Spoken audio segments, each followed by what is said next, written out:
नमस्कार, मी अजिंक्य भातंब्रेकर। तुम्ही पाहताय न्यूज 18 लोकमत आणि बुलेटिनच्या सुरुवातीला बातमी आपण पाहणार आहोत आज राज्यामध्ये पसरलेल्या धुळीच्या वातावरणाची। मुंबईसह राज्यभरातल्या अनेक भागांमध्ये आज धुळीचं साम्राज्य असल्याचं पाहायला मिळत आहे आणि याला कारण म्हणजे अरबी समुद्राच्या पाण्याच्या तापमानात झालेली वाढ। तर दुसरीकडे पाकिस्तानमधून येणाऱ्या पश्चिमी चक्राकार वाऱ्यांमुळे राजस्थान, मध्य प्रदेश, महाराष्ट्राचा काही भाग धुळीनं माखल्याचं पाहायला मिळत आहे। राज्यातली ही काही दृश्य आपण सध्या पाहणार आहोत। आपण सध्या स्क्रीनवर जी दृश्य पाहतो आहोत ती पिंपरी मधली दृश्य आहेत। यानंतर आता ही जी स्क्रीनवर आपण दृश्य पाहतो आहोत ती जुन्नर मधली दृश्य आहेत। दृश्यमानता अत्यंत कमी झालेली आहे, हवेची गुणवत्ताही काहीशी खालावल्याचं पाहायला मिळत आहे। आणि यानंतर आपण आता ही जी पाहतोय दृश्य ती मुंबईतली आहेत। मुंबईमध्ये तर काही भागात पावसाच्या सरी देखील बरसल्या। कोकण परिसरासह पुणे मधल्या अनेक भागांमध्ये दृश्यमानता कमी झालेली आहे। मुंबईसह राज्यातल्या काही महत्त्वाच्या शहरांमध्ये वातावरणात मोठा बदल झाल्याचं पाहायला मिळत आहे।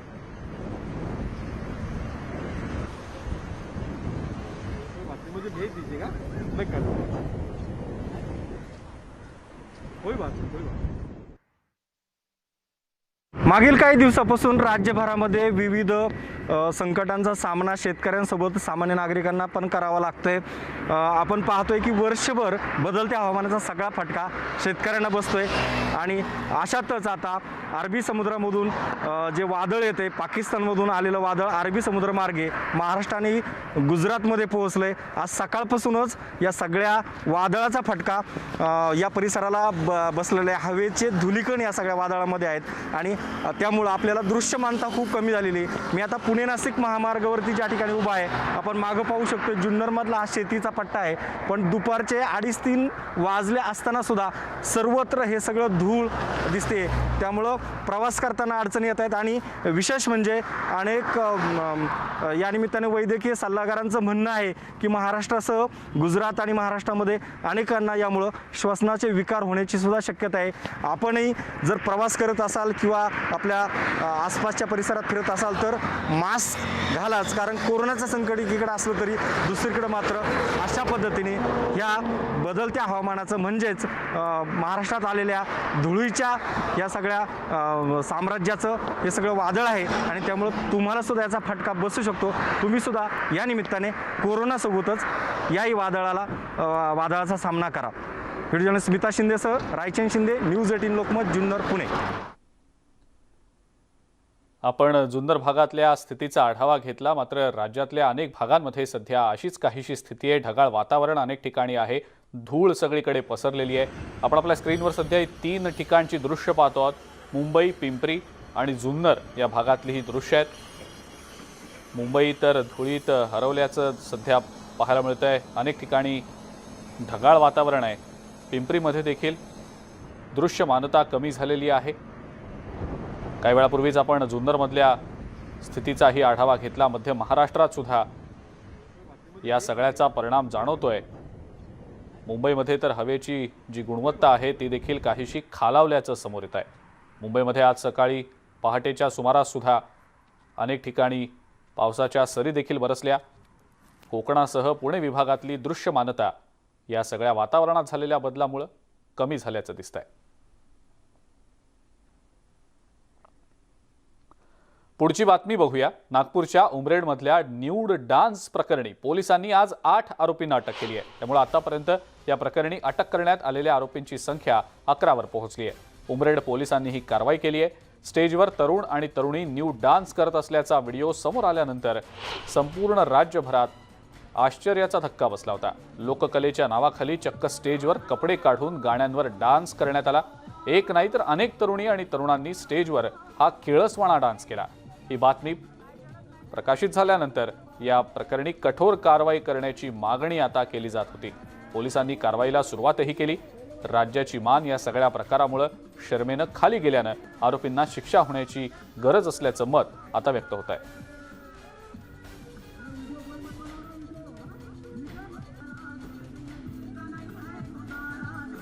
लोककलेच्या नावाखाली किळसवाणा डान्स हा केला गेल्याचं उघडकीला आलेलं होतं। स्टेजवर तरुण आणि तरुणी न्यूड डान्स करत असल्याचं पाहायला मिळालं। या सगळ्या प्रकरणी आता उमरेड पोलिसांनी मोठ्या प्रमाणात कारवाई करत 11 जणांना अटक केलेली आहे। पुढची महत्त्वाची बातमी बघूया। राज्यसेवा पूर्व परीक्षेचा पेपर नागपुरात फुटल्याचा आरोप अखिल भारतीय विद्यार्थी परिषदेनं केलेला होता। अभाविपच्या कार्यकर्त्यांनी यावेळेला आंदोलन सुद्धा केलं। मात्र पेपर फुटल्यासंदर्भात काही समाज माध्यमांमध्ये प्रसिद्ध झालेली बातमी ही चुकीची असून अशी कोणतीही घटना घडलेली नाही असं स्पष्टीकरण महाराष्ट्र लोकसेवा आयोगाकडून देण्यात आलं।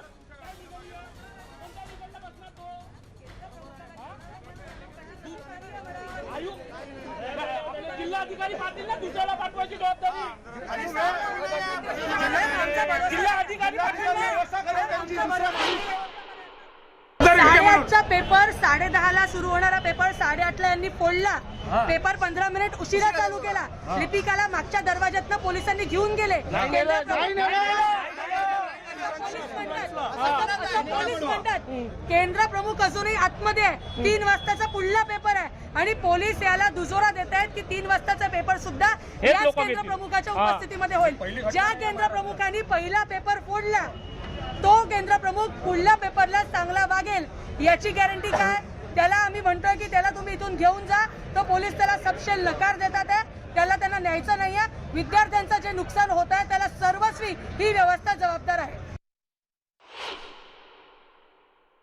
पेपर फुटीच्या बाबतीमध्ये संबंधित खाती ज्या ज्या ठिकाणी हे होत आहे त्याच्यावर प्रामुख्यानं मोठ्या पद्धतीनं कारवाया करतायत। अशा पद्धतीनं प्रक्रिया होऊ नये याची दक्षता सगळे त्या विभागाचे मंत्री घेत आहेत आणि म्हणून त्यांच्या खात्याबाबत किंवा दुसऱ्यांच्या खात्याबाबत मी बोलणं योग्य नाही।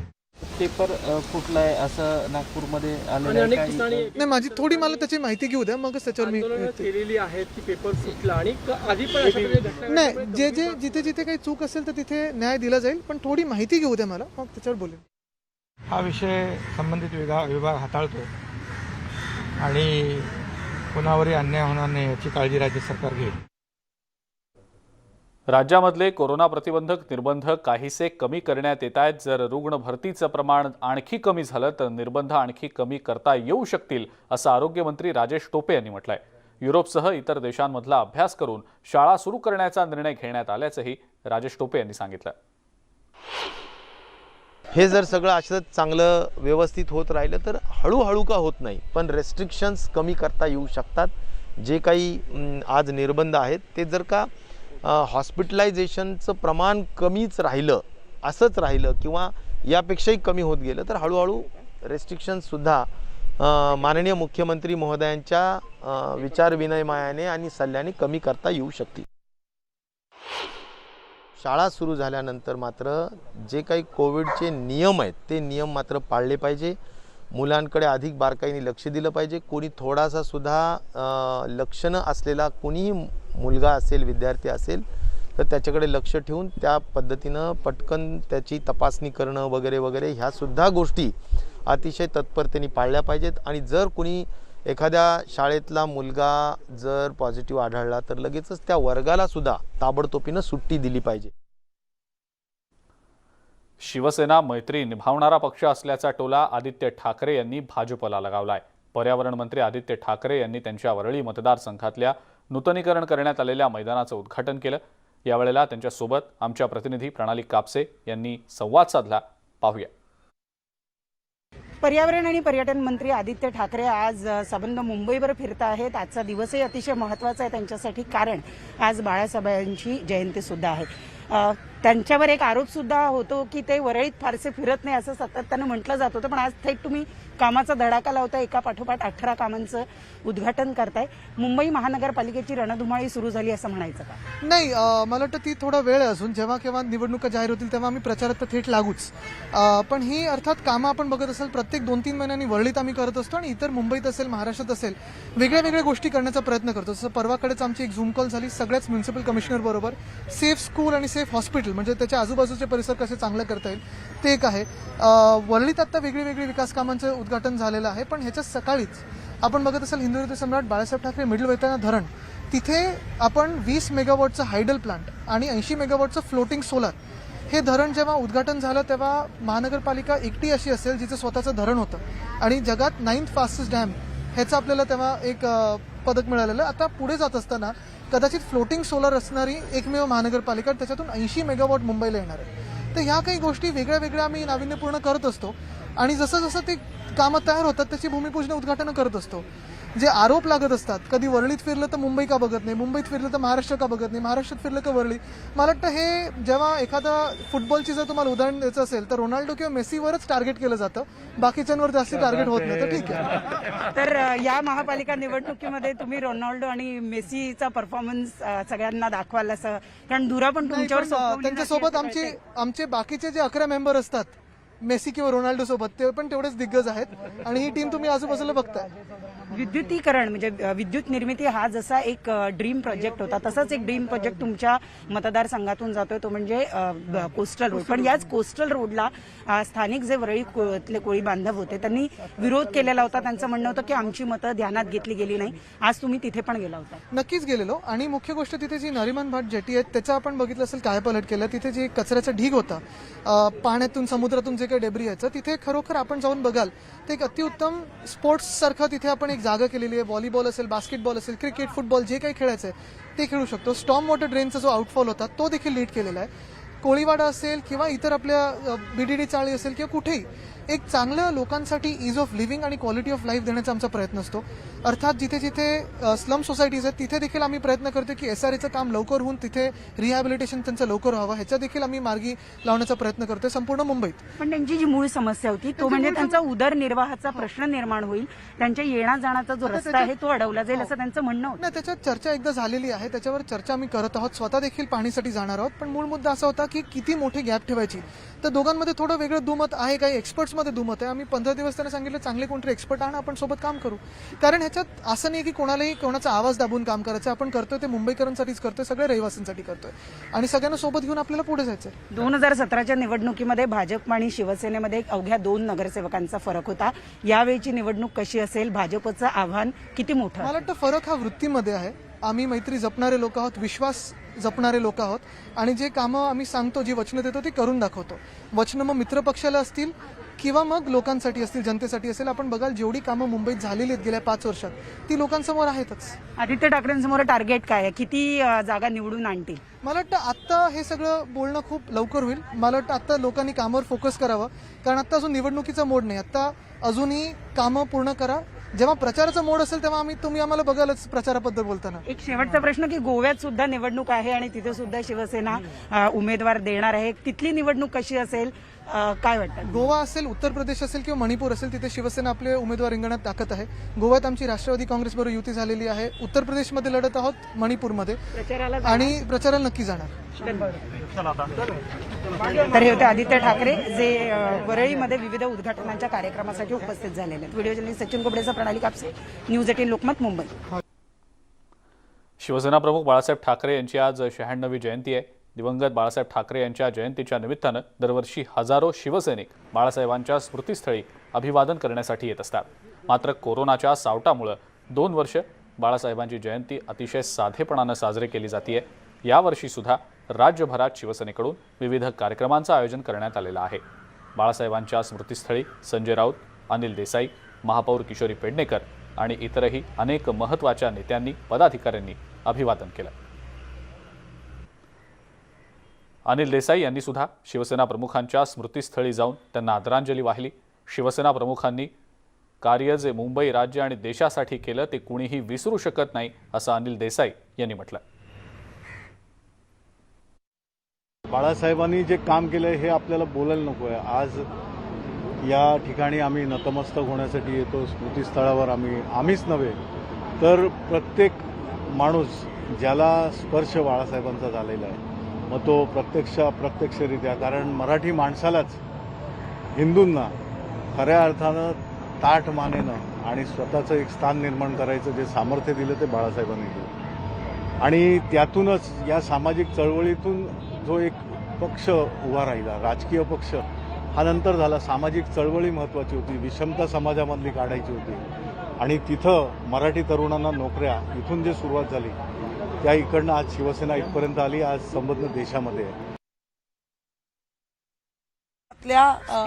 स्पीकर पर्यंत अध्यक्ष, लोकसभा अध्यक्ष इथपर्यंत नेणारा हा एकमेव पक्ष आहे. आता आपण बघतोय आता गोव्यात आमकं नाही दिली म्हणून तिकीट नाही दिलं, गांधीजी नाही दिले म्हणून तिकीट नाही दिली, अशी बोंब आहे. तसं आमच्याकडे भांडण असेल, भांडण होतं, त्यालाच का दिली, मलाच का नाही दिली, पण पैसे घेऊन तिकीट देतं हे आमच्याकडे कधीच आरोप होत नाही. आणि आतापर्यंत हे सगळे आहेत, आम्ही कधी 1 रुपया सुद्धा आमच्या पक्षाला दिलं नाही. शिवसेना प्रमुख बाळासाहेब ठाकरे यांच्या जयंतीनिमित्त मुख्यमंत्री उद्धव ठाकरे शिवसैनिकांशी ऑनलाईन संवाद साधणार आहेत. रात्री 8 वाजता मुख्यमंत्री उद्धव ठाकरे शिवसैनिकांना कानमंत्र देणार असल्याचं समजतंय. आगामी पालिका निवडणुकीच्या पार्श्वभूमीवर मुख्यमंत्र्यांचा शिवसैनिकांसोबतचा हा संवाद अतिशय महत्त्वाचा असणार आहे. येत्या महापालिका निवडणुका आणि विरोधकांकडून सातत्यानं होणारे आरोप यावरून उद्धव ठाकरे शिवसैनिकांना नेमका काय संदेश देणार याकडे सर्वांचं लक्ष लागलंय. आज मुख्यमंत्री शिवसैनिकांशी संवाद साधतील. 23 जानेवारी असतो, बाळासाहेबांचा वाढदिवस आम्ही साजरा करतो. बाळासाहेब जरी आपल्यात नसले तरी, आणि शिवसेनेचे पक्षप्रमुख म्हणून, राज्याचे मुख्यमंत्री म्हणून माननीय उद्धव ठाकरे हे महाराष्ट्राशी संवाद साधतील आणि शिवसेनेची एक दिशा जी आहे पुढल्या राजकारणाची त्याच्यावरती आपली भूमिका मांडतील. आम्हाला बाळासाहेब भेटल्यासारखं वाटेल. आमच्याशी आज आमचे कुटुंब प्रमुख, कोणाला भाऊ वाटतात, कोणाला मित्र वाटतात, कोणाला अगदी लहान मुलांना वडील वाटतात. आमचा भाऊ आम्हाला आज भेटणार आहे. महाराष्ट्राची खबरबातमध्ये वेळ झाली एका ब्रेकची. बघत रहा न्यूज 18 लोकमत. ब्रेकनंतर आपल्या सगळ्यांचं पुन्हा एकदा स्वागत. सोशल मीडियावर सध्या व्हिडिओ बनवण्याचा ट्रेंड आलाय, पण हा ट्रेंड मुरबाडमधल्या तरुणांसाठी भलताच महागात ठरलाय. गेल्या महिन्याभरापूर्वी एका सेलमध्ये खरेदी करत असताना काही तरुणांनी मजा म्हणून एक व्हिडिओ बनवला.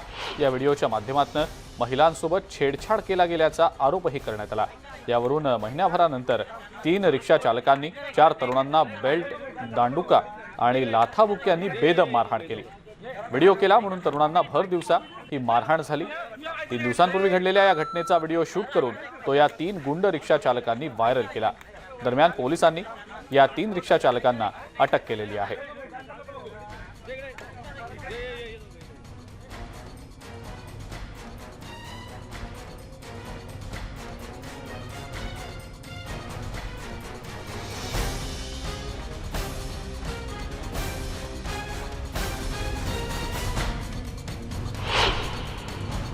एस टी स्टँडवर 2 दिवसापूर्वी काही लोकांनी 2 मुलांना त्यांनी व्हिडिओ बनवला, त्याबद्दल संशय घेऊन गैरसमज करून त्यांना मारहाण केली होती पट्ट्याने, काठीने. आणि त्या संदर्भात आम्हाला सोशल मीडियातून माहिती मिळाली, तर त्या अनुषंगाने आम्ही त्यातल्या फिर्यादींना शोधून त्यांना विश्वासात घेऊन त्यांची FIR नोंद केलेली आहे. आणि जे काही मारहाण करणारे लोक आहेत त्यांच्या विरोधात कायदेशीर गुन्हा दाखल केलेला आहे आणि आरोपी पण अटक करून त्यांना मान्य न्यायालयात आज रोजी पोलीस कस्टडी मिळण्यासंदर्भात आणि गुन्ह्याच्या अनुषंगाने तपास करण्यासंदर्भात मान्य न्यायालयात पाठवलेला आहे.